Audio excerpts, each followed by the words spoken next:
Hello, welcome to my channel. I'm Janine, and this is Friday Sews for Groundhog Day, February 2nd, 2024. Today I'm going to tell you about some progress that I've made on one project and plans for another one, and then share a little bit of a life update.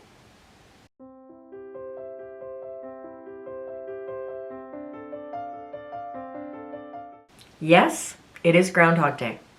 And while we don't have Puxatawny Phil here in Calgary, we do have a little black cat who jumped up on his perch in the sewing room this morning, and he saw his shadow.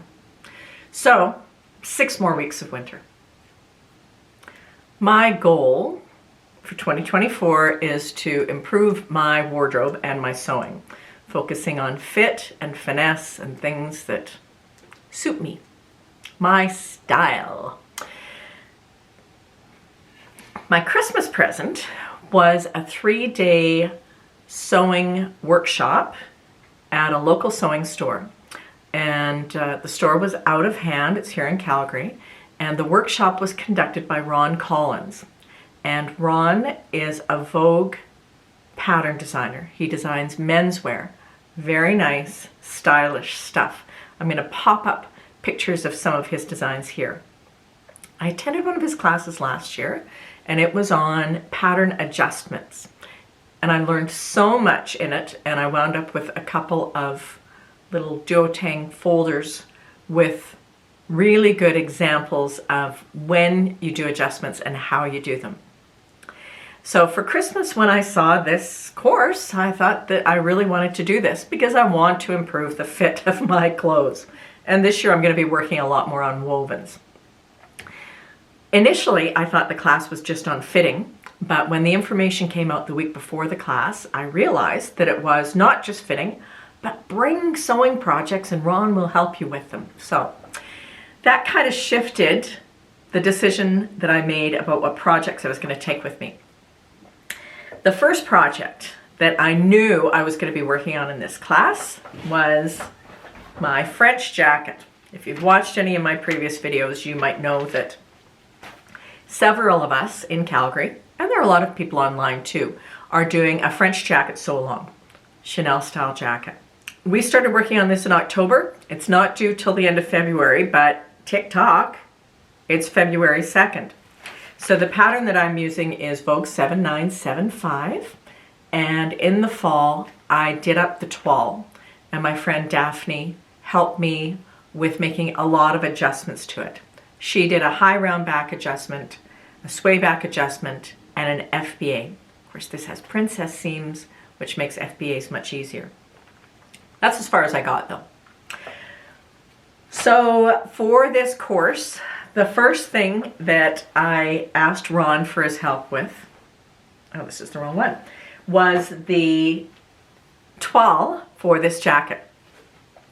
I had to take apart the jacket to make the pattern pieces. So I'm going to pop in a little video here that I made last weekend before I took apart the toile. This is my French jacket toile, and before I cut it apart to make the pattern pieces, I'm going to show you all the changes that have been made. Quite a few. So here we have marked, this is the stitch line in the center. And I'm not going to have a closure in this jacket. This is the length and shorten line, and these are the grain lines. So the first thing that was done when I was working with Daphne is we opened up the princess seams in lieu of an FBA. So we did that from here all the way down on both sides.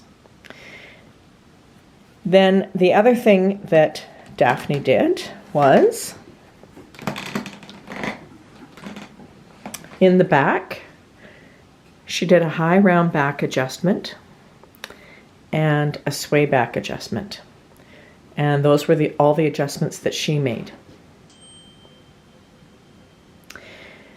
Working with Ron Collins today, we made some more changes. First thing that he had me do was, the toe of the mannequin doesn't want to turn easily. The first thing that we did is we opened up below the waist a little bit more, so there'd be more room for my stomach and my hips. So we opened this up a little bit more and made sure that these sections that we added were both equivalent. Then I put in the sleeves. And when I put in the sleeve was too far out on my shoulder. So because this has a princess seam, he suggested that I take off a total of 1/2 inch and add that on to the seam. So just deepen the princess seam in the front and in the back. So that's what I did. And that would bring up the shoulder so that the shoulder wasn't sticking out too far. The other thing that he had me do was a full bicep adjustment of 1/2 inch. And he had it placed, I think it was 4 inches down. Because the back fits nicely, but when I pulled my arms forward, it pulled slightly because the sleeves were a bit too tight. Finally, the other thing that he had me do was open up the back seam at the side a little bit and take off 1/4 inch just on the back. So I'm adding 1/4 inch more and then leaving the seam allowance the same on the front side seams. So I brought that home, I cut out all the pieces, or I took apart the pieces, made the pattern pieces, and cut out the fabric. And my fabric, this is the sleeve. My fabric is this mottled wool blend that I got at Olga's Fabric Lane here in Calgary. I would have liked to have used a tweed or a check or a boucle, but I didn't want anything where I was going to have to match the pattern on the fabric. Not for this first one. So I picked this out. I wear a lot of gray. I figured it would go nicely in my closet. And I took this in and the second day I sewed this, the second day of the workshop. I had not picked out any trim and I wasn't sure what I wanted to do about trim. So I started sewing. I got as far as the front pieces are together, the back pieces are together, the sleeves are done, but I went no further. Because I thought that instead of using trim, I could just top stitch on the seam and add some definition. So I've been pondering this for a few days, and yesterday I went looking for trim. And I think I'm going to find some trim for it. I'm not just going to do the top stitching. So there's a fabric store here in Calgary called Fabric Depot. I've not been there. If you have, tell me. I understand that they have a room full of trim. So I'm going to go up there and see what I can find. I've got a cough. I may be editing coughs out. Ideally, I'm thinking what I would like is a gray trim with maybe some navy in it. No metallic, very basic, just something that's going to be very subdued. So that's what I'm going to look for. I do have the lining, and the lining is sewn to about the same point, and I decided to do something fun for the lining. Got this fabric, which I just got a rayon for the lining. It's lipstick and cute stuff, but it has a little bit of gray, so I thought it would be a nice bright lining for the jacket. So that's where I am now, and honestly, for me, the sewing part is way easier than the fitting or cutting part. So I feel like I'm in a good spot, and I already know that things are going to go together. So the jacket should be quick to finish. I'm not going full on French jacket and doing any handwork. Well, I'll sew in the chain by hand, but I'm not doing any quilting or any of that, at least not with this one. And we're supposed to get together the last weekend of February to show them off, and I'm pretty sure that I'll be done by then. Because we had 3 days, I decided to take another pattern with me. And this year I'm focusing more on fit, and I do want to have more garments that are made out of woven fabrics. Feels like that's a more grown-up thing to wear. knits are just so easy. It's nice to have a challenge. So I did up a toile of the Cashmerette Harrison shirt. I have sewn this twice before. This is a double princess seamed shirt, woven shirt. I wore this in my Christmas video. I made this out of Liberty Tana lawn in a Christmas print. But the first time I used this pattern was for a contest on an online forum that I don't participate in anymore. And I had to match the print on the fabric. I'm going to pop up a picture of the shirt that I made. So I used this pattern for that, and I was very happy with it. The fit wasn't right, but first effort at something like this, I was pretty pleased with it. So then I set the pattern aside and I used it again to make the Christmas shirt. But the fit just didn't feel right to me. The double princess seam is really nice with a full bust because you can add so much shape. But you can't use a large print with it because you've got all these seams. So I got the toile finished on this, and that's as far as it's gone for now. But I do have a piece of Liberty Tana cotton lawn that I've had for a long time, and I'm going to use and make this up. Friday Sews was created by Jen from Today in Jen's Sewing Room, and she generously allows us to all participate in this. There is no question of the week, but if you have anything you want to share, I'd love to read about it. Today I am wearing an old t-shirt, and I have found, now that I haven't been working for a while, my closet feels really small, and I'm wearing a limited number of garments. So if I'm wearing something that I've made, I'll tell you about it, even if it's nowhere near you new. If I'm wearing ready to wear, I won't tell you about it. So this pattern, this is McCalls 6964, and that's, I think it's still McCalls 6964. I'm going to double check. If the pattern number has changed, I'll make a note down below because some of these have shifted to other pattern companies. But this is a Palmer plush fitting pattern for t-shirts, and I used it at least 3 times, and I quite like it. I like the V-neck. I don't know if it has the V-neck, or if, I'll look up. I may have changed this to a V-neck. Anyway,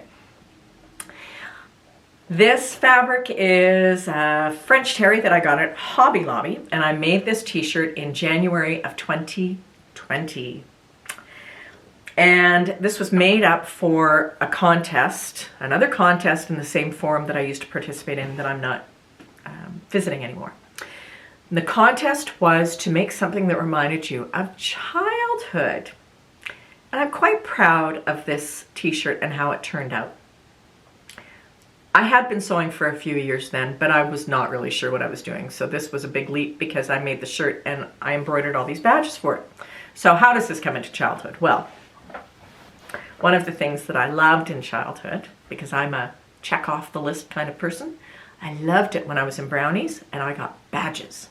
I could earn badges and show what I knew. So this shirt was a representation of that. Sadly, I didn't make it to Girl Guides because I was in brownies with my best friend, and she and I were asked to not join guides because we were disruptive. Can you imagine a couple little 7-year-olds? We couldn't join Girl Guides because we were too disruptive. Anyway, so this was my Girl Guides shirt that I never got to have. So I made up all of these badges for it on my embroidery machine. Canadian flag. I was living in the States when I made this, so I had to have my little bit of Canada. And then, let's see here. This is gardening, campfire, travel, because I certainly have a travel badge. Then music. I took piano and voice. Animal care, fat kitty, and writing. And on the back is the best badge of all. I'm going to pop in a picture of it. It's the adulting badge. And I do think I've excelled at that particular one. Anyway, it's a fun shirt. I like it. I would definitely do something like this again because it was really enjoyable to make, and it's comfortable, and I wear it a lot. And it's a conversation starter for sure. Life. Well, After I recorded the last video, I think it was the next day, it was bitterly cold here, like minus 37. And I spent a fair bit of time outside that day. I'm Canadian. I'm not afraid of the cold. And I came in and I just felt awful. I had a chill. I could not get warm. And it turned out I had come down with something. It was nothing that any test showed it was a cold, but it was a really, really bad cold, and it completely knocked me to the ground. I still have the cough. It's been over 3 weeks. Unfortunately, a couple of days after I got sick, my mum took a turn for the worse, and she sadly passed away. It wasn't unexpected, but it wasn't expected. She was 100 years old, and she had dementia, and she was in a care home, and she had a wonderful life. She was a force to be reckoned with, but she was so kind. She saw the positive in absolutely everything, and she raised her daughters to know that they could do anything. There were no limitations on us. And she taught us to be very independent and strong-minded. And we all learned those lessons well, as our husbands and partners can tell you.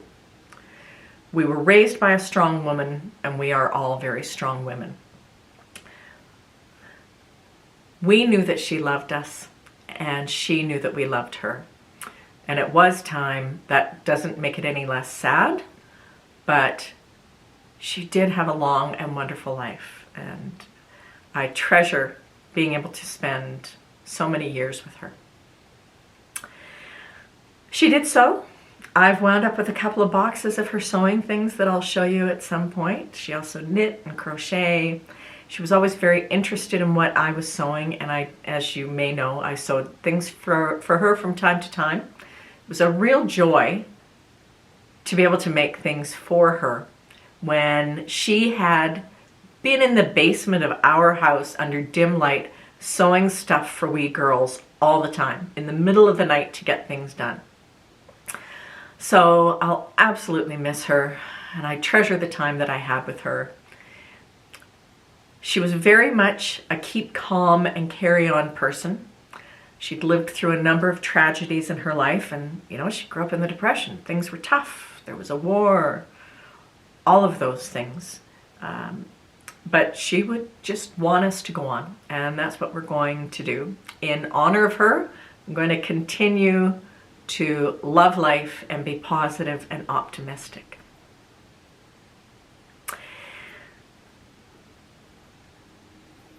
So, what's coming up next? Well, I'm going to be working on these couple of projects. Got a lot of things to do with Mum's estate, but sewing related, something exciting to look forward to. We're also working on plans for Calgary Frock Tales 2024. And there's lots of stuff going on with the Calgary Sewing Meetup Group. So I have many things to look forward to, all while continuing to always honor my mother. That's Friday Sews for today. I apologize for not replying to comments on the last one, as I'm sure you can understand. I haven't been spending a lot of time at the computer, and I will catch up as I can. But I do love hearing from you. Thank you for watching. I will see you very soon. Take care.